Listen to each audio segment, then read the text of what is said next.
الله وبركاته.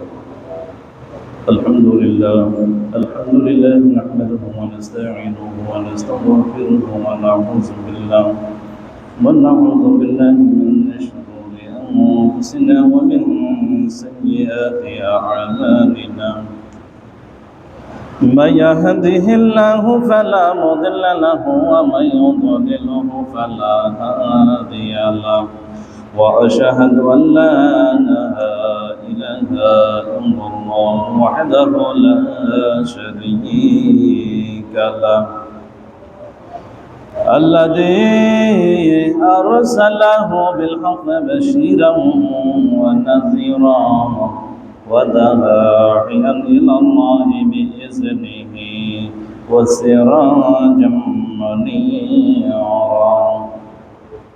فقد قال الله تعالى في كلامه المجيد وفرقانه الحميد: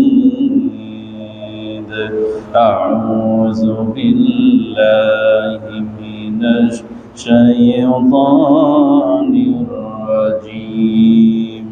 بسم الله الرحمن الرحيم.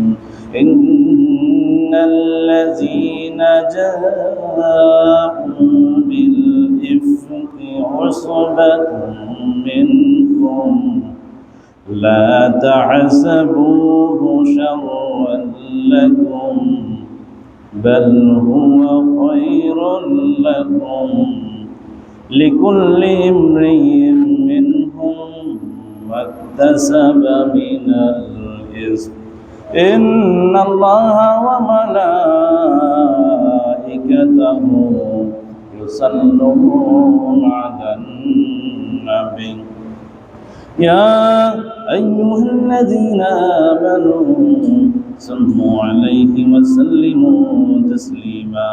اللهم صل على سيدنا مولانا محمد وعلى آل سيدنا مولانا محمد. اللهم صل على سيدنا مولانا محمد وعلى آل سيدنا মাওলানা মুহাম্মদ। আলহামদুলিল্লাহ, সমস্ত প্রশংসা আল্লাহর, যে মহান রব, যে মহান মালিক, অত্যন্ত দয়া করে মায়া করে আজকের এই জুমার দিনে আল্লাহর পবিত্র ঘরে আসার বসার তৌফিক দিলেন, আমাকে কিছু কথা বলার সুযোগ দিলেন। সেই মহান মনিবের নিকট আমরা সকলেই শুকরিয়া হিসাবে করছি আলহামদুলিল্লাহ। সম্মানিত মুসল্লিয়ান কিরাম, মুরব্বিয়ান আযম, আজকের জুমায় আমরা সূরাতুন নূর এর 11 নং আয়াত থেকে কথা বলব। সূরাতুন নূর এর 11 নং আয়াতে আল্লাহ সুবহানাহু ওয়া তাআলা ইফকের ঘটনা বর্ণনা করেছেন। কিসের ঘটনা? ইফকের ঘটনা। ইফক হতর অপবাদ, মিথ্যা রটনা। অর্থাৎ রাসূল সাল্লাল্লাহু আলাইহি সাল্লামের সময়ে মদিনার কিছু কিছু মুসলিম এবং কিছু মুনাফিক আল্লাহর হাবিব সাল্লাল্লাহু আলাইহি সাল্লামের সহধর্মিণী হযরত আয়েশা সিদ্দিকা সম্পর্কে কটু মন্তব্য করেছিলেন, ব্যভিচারের তহমত দিয়েছেন। কার ব্যাপারে? আয়েশার ব্যাপারে, যিনি সাইয়্যিদুল মুমিনিন ছিলেন। রাসূল সাল্লাল্লাহু আলাইহি সাল্লামের প্রিয়তমা স্ত্রীদের মধ্যে একমাত্র কুমারী স্ত্রী ছিলেন হযরত আয়েশা সিদ্দিকা। যেই আয়েশা সিদ্দিকার বিবাহের জন্য বিবাহের ঘটক স্বয়ং জিবরিল আমিন, বলি সুবহানাল্লাহ। হযরত জিবরিল আলাইহিস সালাতু ওয়াস সালাম এইভাবে রেশমি কাপড়ে করে, আল্লাহর হাবিব তখনও হযরত আয়েশা সিদ্দিকাকে দেখেন নাই, রাসূল তখনও আয়েশাকে দেখেন নাই। জিবরিল আমিন এইভাবে রেশমি কাপড়ে আয়েশা সিদ্দিকা এর চেহারাটা এইভাবে এনে রাসূলকে দেখালেন। রাসূল, দেখেন তো আপনার জন্য আল্লাহর পক্ষ থেকে উপহার, আপনার পছন্দ হয় কিনা, বলি সুবহানাল্লাহ। রাসূলের আয়েশা সিদ্দিকা এর বিবাহের ঘটক স্বয়ং জিবরিল আমিন। সেই আয়েশার ব্যাপারেও মুনাফিকরা কটু মন্তব্য করতে কি হয় নাই, তারা কুণ্ঠাবোধ করেন নাই। আসুন আমরা সে ব্যাপারে সূরাতুন নূর এর 11 নং আয়াত থেকে একটু কথা বলি। ঘটনাটা ঘটেছিল 6ষ্ঠ হিজরিতে। কত হিজরি? কথা বলি সবাই। ঘটনা ঘটলো কত হিজরিতে? 6ষ্ঠ হিজরি। 6ষ্ঠ হিজরি তখনকার 628 খ্রিস্টাব্দ। তখনকার কত খ্রিস্টাব্দ? 628 সাল। বর্তমানে এখন চলে 2025 সাল। আজ থেকে 1397 বছর আগের ঘটনা। আজ থেকে 1397 বছর আগের ঘটনা। রাসূল সাল্লাল্লাহু আলাইহি সাল্লাম 6ষ্ঠ হিজরিতে একটা যুদ্ধ করেন। যুদ্ধের নাম ছিল বনুল মুস্তালিক। যুদ্ধের কি নাম? যুদ্ধের কি নাম?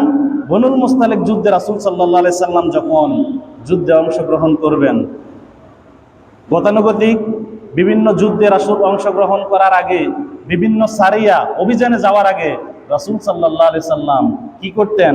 লটারি করতেন তার স্ত্রীদেরকে নেওয়ার ব্যাপারে। লটারিতে যে স্ত্রীর নাম উঠবে ওই স্ত্রীকে নিয়ে রাসূল বিভিন্ন অভিযানে যেতেন অথবা যুদ্ধের ময়দানে অংশগ্রহণ করতেন।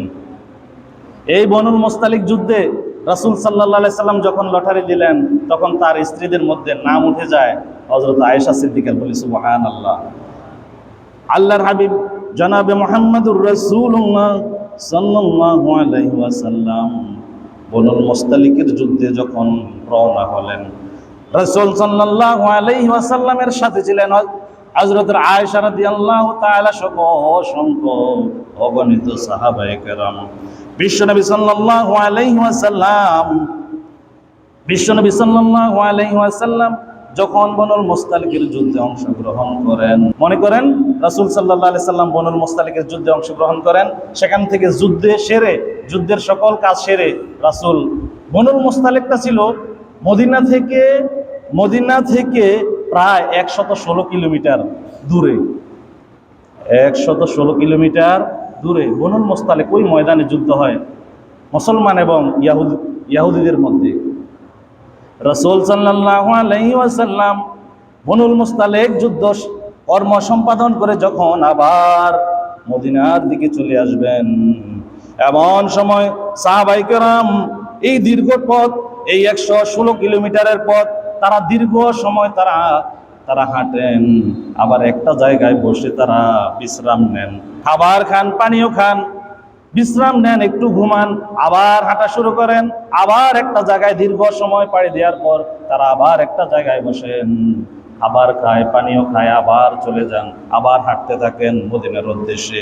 এমন এক সময় রাত গভীর হয়ে গেল।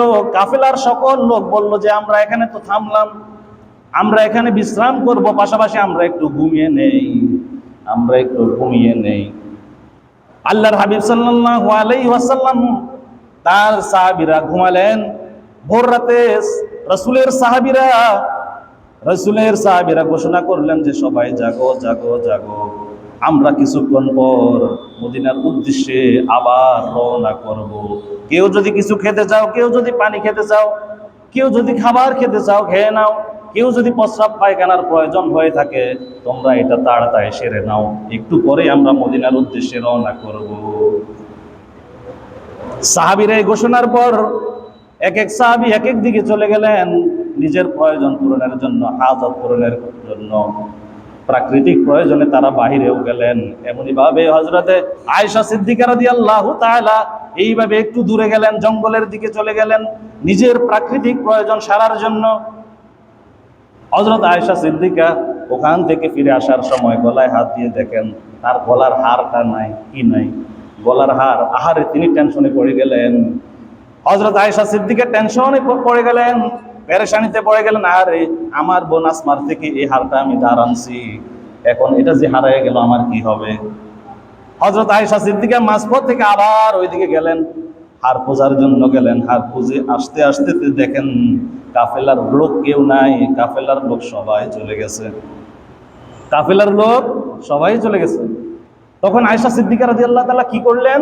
তিনি বুদ্ধি খাটিয়ে তিনি মনে করলেন যে আমি যদি কাফেলার লোকদেরকে এদিক সেদিক খুঁজতে যাই, তাহলে কেউ যদি আমাকে খুঁজতে আসে আমাকে পাবে না। সুতরাং রাতের বেলা আমরা যেখানে ছিলাম, যে রাস্তার মধ্যে ছিলাম, আমি এখানেই শুয়ে থাকি, কেউ যদি খুঁজতে আসে তাহলে আমি তার সাথে চলে যাব।